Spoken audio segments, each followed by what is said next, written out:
Hi, and welcome to the Tali Loz podcast, where we discover spirituality together. Today I have with me Glennis, who is a metaphysical teacher as well as a clairvoyant medium. She is going to talk about how to connect to your spirit guides. Hi Glennis, how are you today?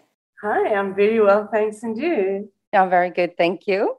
This is something I'm, again, not really familiar with some previous subjects I discussed on the other podcast. So for me, this is a beautiful new journey. Thank you. And thank you for giving me the opportunity to do that. Oh, thank you. So tell me a bit about yourself first. I actually started going to the spiritualist church in the 70s. And that was kind of when I was a teenager. Mm-hmm. And then, like life takes over. And so I didn't get too involved. But from around about 1997 or so, I started to become much more interested in the teachings at the spiritualist church and became a lot more involved with them and started to sit in the development circles that they ran at the church. And so that is how I got to meet my main guide, who is Ashwarya.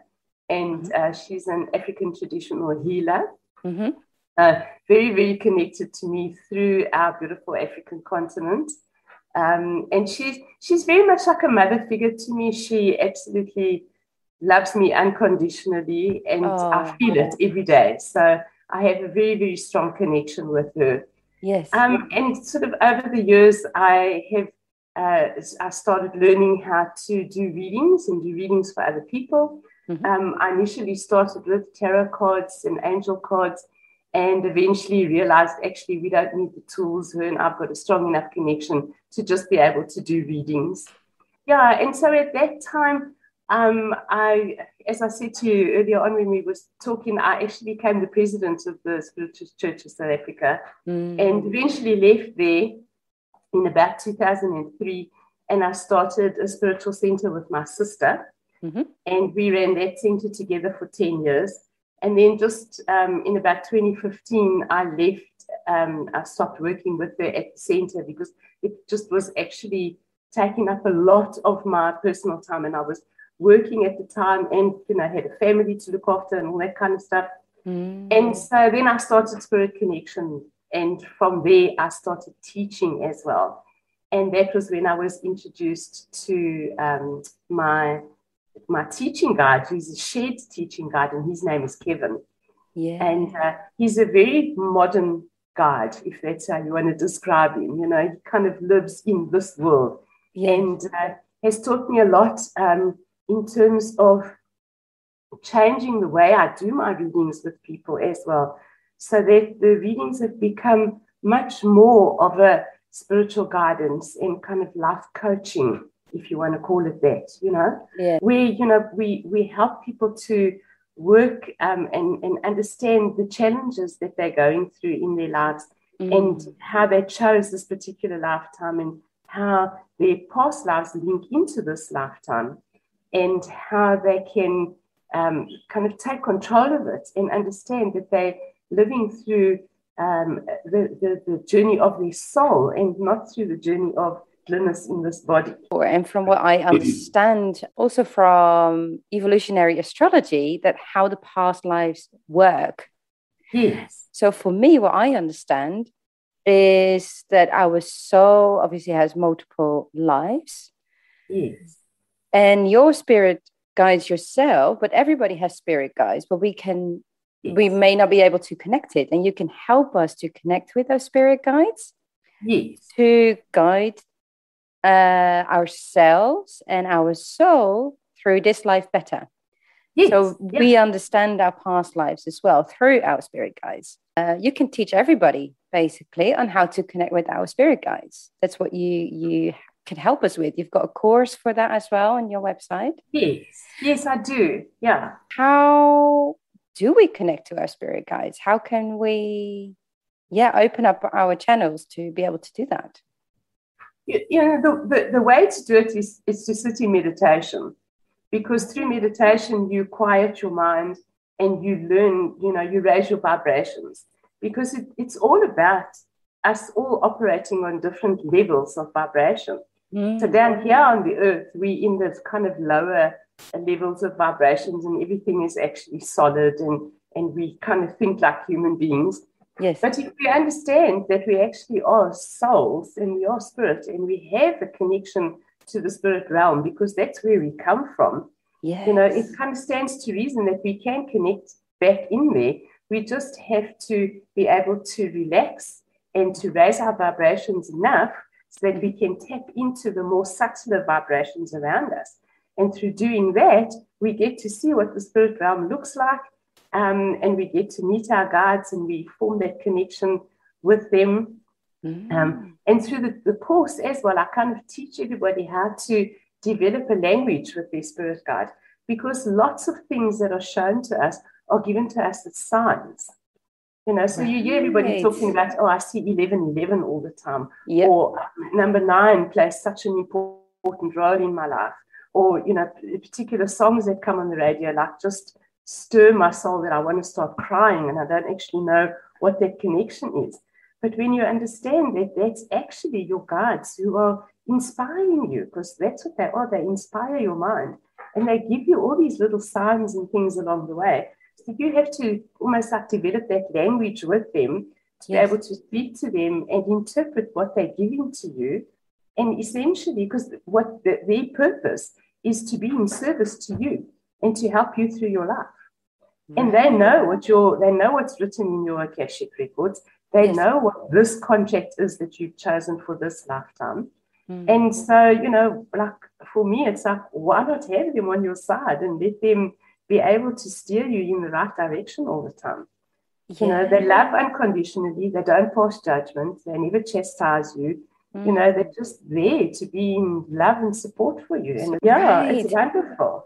So you have, with your spirit guides, do you communicate them with our human language, or do you communicate also with them through signs? Because you have such a strong bond with them. Yes. Has your bond developed in a way that they understand the human language and they give you that back? Most definitely, but it really is kind of a combination. So what I try to teach everyone who sits in my development circles as well is that if you understand that as the human being, we use all our senses to communicate with each other. Right, when I walk into a room and I see you looking a little bit down, I pick that up. I can see just by your expression, you're not really feeling too good. And then, we sense all these things around us, of the people that are around us. I hear what you have to say. I hear how you say it, whether it's in a beautiful voice or if it's a little bit down and glum as well. And so I teach everybody that your soul can use all those senses as well to connect to spirit. So I talk to my guides because that's my easiest way of communicating. And I do get thoughts in my head that I know are them giving it back to me.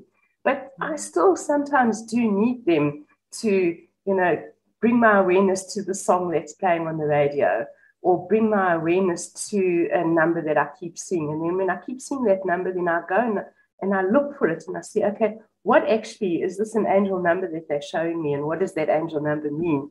And, inevitably it will be something that's very specific to you at that point in your life and what you're going through.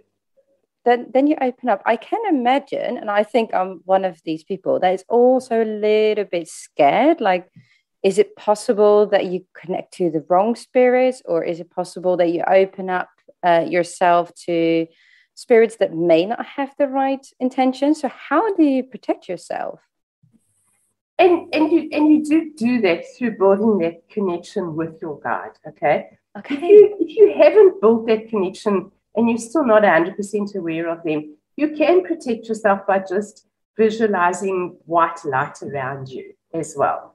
Okay. So, if you're sitting in your own meditation and you're just trying on your own to actually learn how to do this, then when you go into meditation, the first thing that you do is just bring the light down from our Creator and let that white light sit around you and protect you, so that you won't be subject to any kind of, like you say, sort of, because I call them mischievous spirits. And so you do need to protect yourself, because whilst they can't take your body over or anything like that, I mean, that's just not possible, but they can influence you, or they can bug you all the time as well.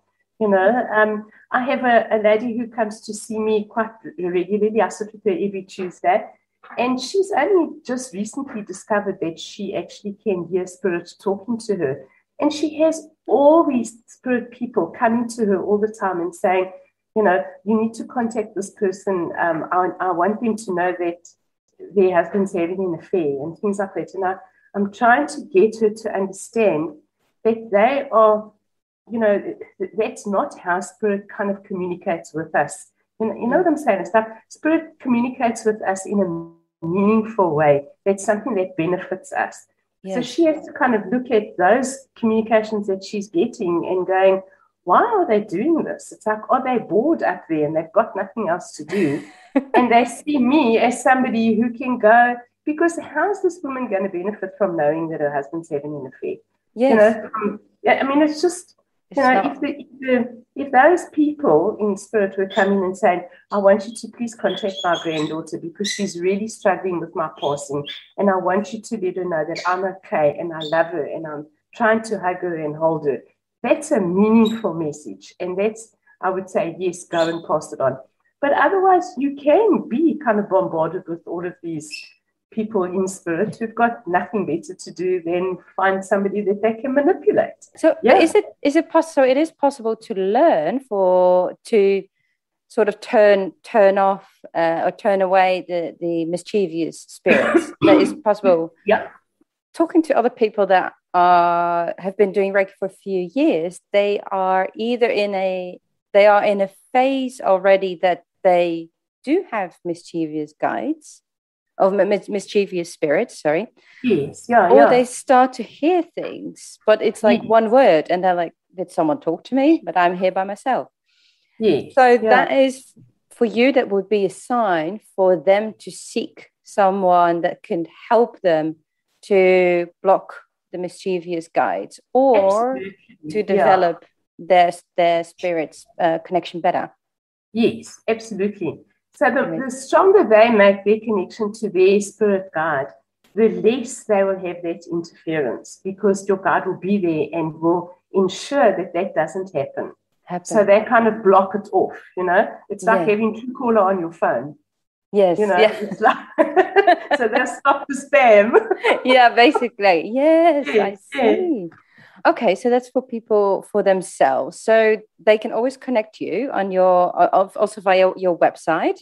Yeah, absolutely. Yeah. So where can people find you for that? So it's www.spiritconnection.co.za. Yeah, I'll put that in the description as well. Fantastic. Okay, and I just want to come back to yourself as well. Yes. So you went to the spiritual church, and that's where you came more in contact as well with in the 70s already. Yes, yeah. Before I was born. And did you find someone there that was your coach? Yes, most definitely. So the way the spiritualist churches run is that they, at the end of the service, they have a clairvoyant medium that sits on the platform and delivers messages to people in the congregation. So, and it was called a demonstration. I'm not sure if it's still called a demonstration, but that's what it used to be called. So it was, and a lot of that, the reason why they did it was much more to prove that spirit can communicate with us. So the Spiritual Church of South Africa was founded by a group of South African people, and they were still alive in those days. Yeah. So I was very lucky to actually meet with them as well.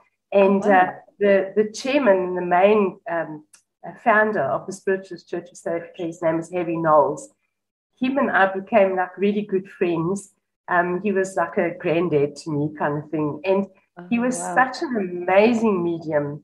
And he also came with such a wealth of knowledge. And so we were lucky to sit with him in development circle. And he taught us how to actually, do all of these things, protect yourself, connect with your guides, what they're all about, and sort of how the whole process works, Yeah. So I was very lucky that I had that foundation to, to bless me as well in those days and to teach me in those days. Because even from what I would understand, when I was a child growing up in the Netherlands, spirituality was seen as something very weird and strange, and you shouldn't really go there. So can I assume in those days it was the same? Was it quite underground? Was it?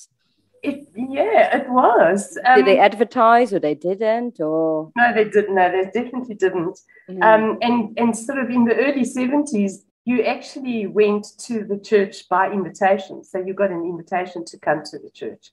Wow. There's also what I was thinking about in the week as well. There's a place called the Theosophical Society, which is also where a lot of very spiritually connected people meet, and they do all sorts of discussions and very intellectual discussions and things like that. And that too was also very underground, and you could only be invited to come. Otherwise, you didn't even know that it existed. The spiritualist churches kind of ran under the guise of a Christian church service, and they would have a Bible reading and they would sing hymns. And a lot of the hymns that are sung in the spiritualist churches, even today, they're Anglican and Presbyterian hymns that they sing. So it's quite interesting that it's kind of all under that, sort of that umbrella of just it being just a Christian church. This is completely my ignorance, the upcoming question, but you said it's the hymns and are still quite Christian. Yes. So is there still connection with God as most people, Christianity, God or Jesus? Or is there an own interpretation of God? Can it be the creator or the universe? Or it's a very, very good question, And I think for me, it's a little bit difficult to answer. But as spiritualists, we most definitely believe that God exists. There's parts of the Christian teachings in the Bible that don't kind of ring true. So, for me, my own perspective, I see Jesus as a great master who came to teach us how to live. Yes. I cannot wrap my head around him dying on a cross to sacrifice himself so that I can live sin-free. And everything is forgiven. And when I go back, it's all, all cool. I can't wrap my head around that. Yes. Because my understanding of us as spirit beings and the journey that we live is the purpose of our spiritual journey is to heal ourselves and as spirits and to go back to living in perfection from where we came. So we have to take complete responsibility for our lives in each lifetime that we come into.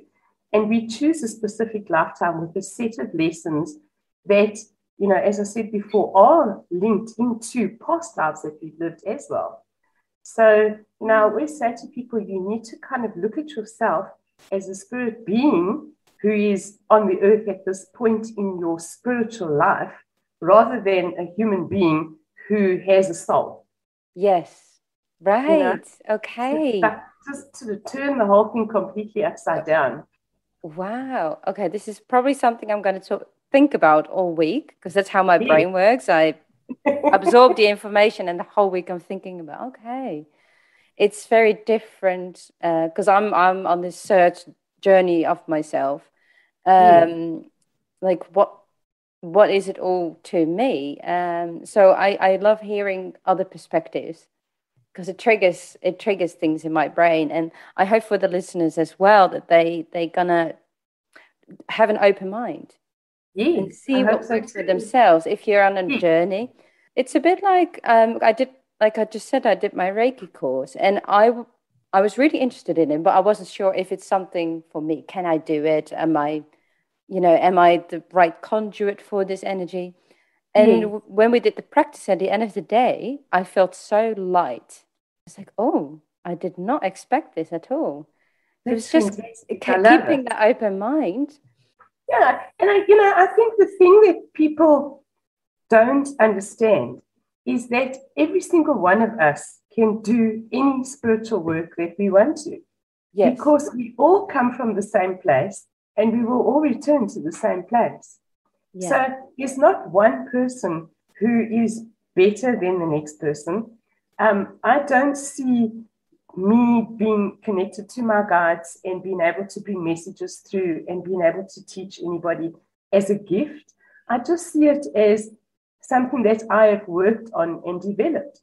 Just as, if you had to meet up with an astrophysicist, he'd be able to tell you a whole lot of stuff about space that you didn't know.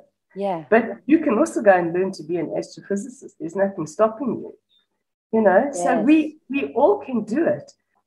We set limitations on ourselves. And we think, okay, I'm not good enough. How is it that I can actually do this Reiki healing? Yes. But then as you experience, like when you did it, there's so much benefit in it for you as well. Yes. You get to feel light and beautiful having done this. And so, I get payback all the time for every reading that I do. And my client walks away with a smile on their face. I feel so good about myself. Yes. Because I've helped another person to see a different side of themselves, to believe in themselves again, and to want to kind of go out there and live this life, Yes. So we all benefit from it. So with your two spirit guides, I'd love to talk a little bit about them. Kevin and Osvaria. Yes. If I pronounce it correctly, yes? That's right, yes. Do you believe that that your soul maybe has met them in the previous lives? I definitely do think so, particularly with Ashvarya, because the connection it's such a, I don't actually know, I don't actually have words to describe the absolute strength of the connection between the two of us. It's like she was my Siamese twin kind of thing. I just don't know how to describe it. It's just beautiful. It is absolute, pure, unconditional love. And I have no doubt that she has been with me through many lifetimes as my guide, not as living lives together, but as my guide, because I think that she was on the earth long time ago, hundreds of years ago, lost. Okay. And so, so the way that my understanding of how you become a guide is that you have lived through every experience that you need to on the earth, and your soul has risen to that point of perfection where you can then be a guide to somebody who's still going through their spiritual journey. Okay. Her soul has gone through the whole journey she should have gone through as a soul. Yes. And then because of that, her soul is strong enough that she can remain in the spiritual realm. That's right. To be able to guide souls that still have also a human body, like you and me, to guide through that spiritual journey until that soul also reaches the perfection and is able to be a guide themselves. Absolutely, yeah. Yeah. Means that not all souls will come back as in a human shape, or not maybe even human shape. Do you believe that souls could also go into maybe like an animal shape after they've been in a human form? Yeah, I don't think so, because we have animal spirit and we have human spirit, it's my understanding. Right. So I don't know what would be the point of coming back as a dog. Yes. My understanding is that dogs have shared souls as well. It's like one big soul that they all form a part of. Or animals have a shared soul that they all come down as individuals. And I don't know enough about it to actually talk about it, because it's something I've never ever really gone into and learned. And I could be very wrong, so I don't know. No, it's personal interpretation, of course. Yeah, I was just wondering. It's like, oh, what do you think? People come to you, then Oswaria and Kevin are there for you. Yes. When you do a reading. Yeah. But when you do a reading, do they tell you what you could give to the person that you're doing a reading for, or do you connect or help to connect the person that's sitting opposite to you to connect to their spirit guides, and the communication goes via them? So the process, so just to understand, Kevin as well is a teaching spirit. So he is a shared guide who doesn't spend every single day with me, but he does come to me when I need him to, like when I'm writing the courses or when I'm teaching, then he will be around. When I do a sitting with somebody, do a reading for somebody, then Oshvarya is with me. And she is like the middle party. So she will bring through my clients' guides and she will tell me what they have to say to them. And she will also bring through my clients' loved ones. And so it's almost like she will cue people up and say, you know, I call them people, she'll cue the spirits up and say, okay, well, let the guides just finish talking and then we can introduce you. And then I'll become aware of the person's mother, say, that's there, and say, okay, this is your mother. And she shows me that this is how she looks and this is what she wants to say to you. And so my guide will act as the kind of middleman, making sure that everything runs smoothly. And when you coach people to connect to their own spirit guides, yes, does it work the same way until your client is able to connect to their own spirit guides?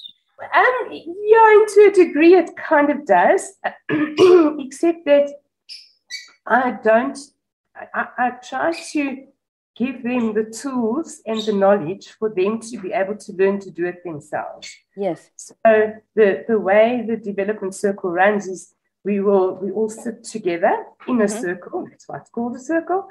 And I will then start off the meditation, and we always do a healing meditation. So we will always bring through healing and bring it through for ourselves and send it out into the universe. And so that's kind of our way of giving back. And I take everybody through a relaxation process so that through that relaxation process, they control their breathing and it raises their vibrations. And then I encourage them to go and meet with their guides. So whatever that means for that person personally. And then I sit quietly and give everybody about 10 or 15 minutes to just sit quietly on their own and see if they can pick up their guides, see what they pick up. When you're first learning, sometimes all you pick up is a color, or all you'll pick up is a song in your head, or sometimes you pick up absolutely nothing, and that's also okay.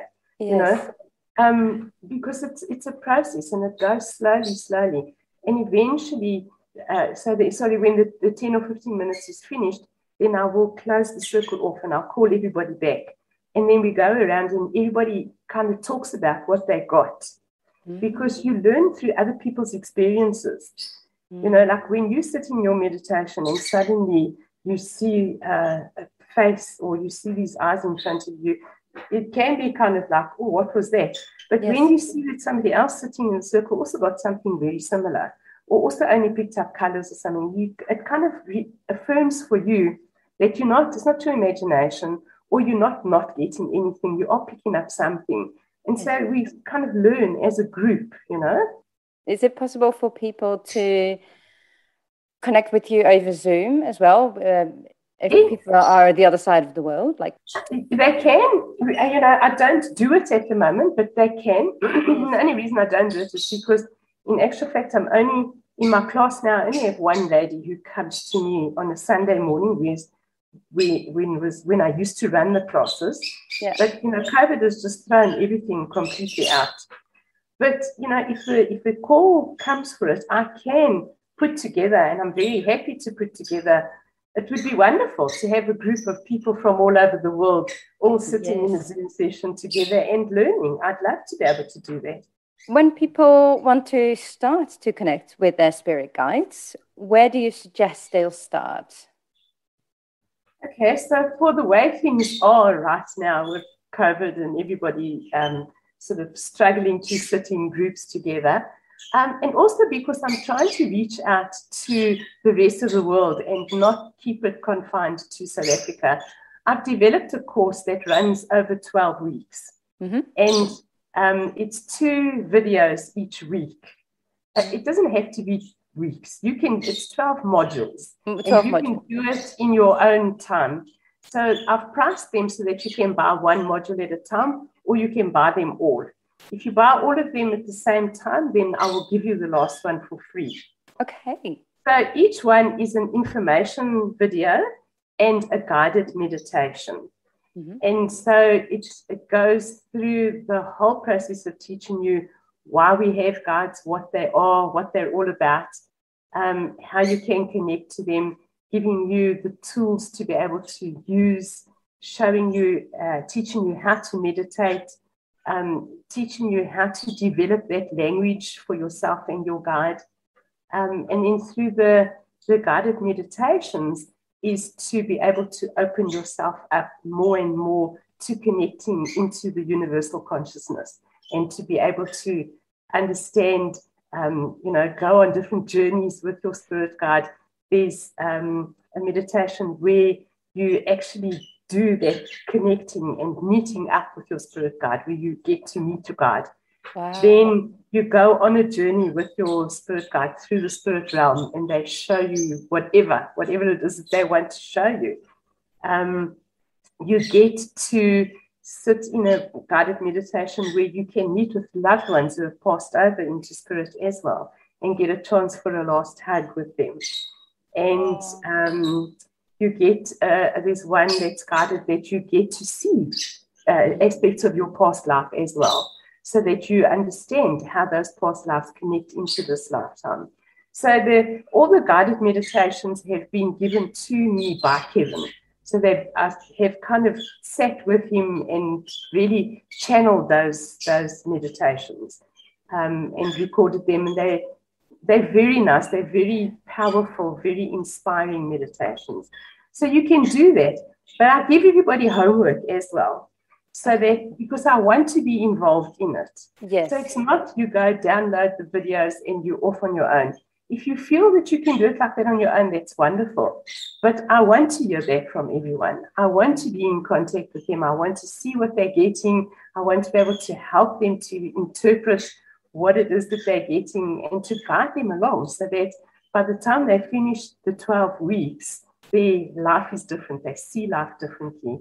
And yes, it is going to change you. If you do that course, it will change you. Yes. And I guess you're also there to help people that are a bit scared of these of the spirits, because that's very normal.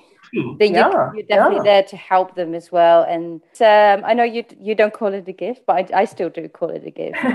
I think it's wonderful that you're open to talk about it as well.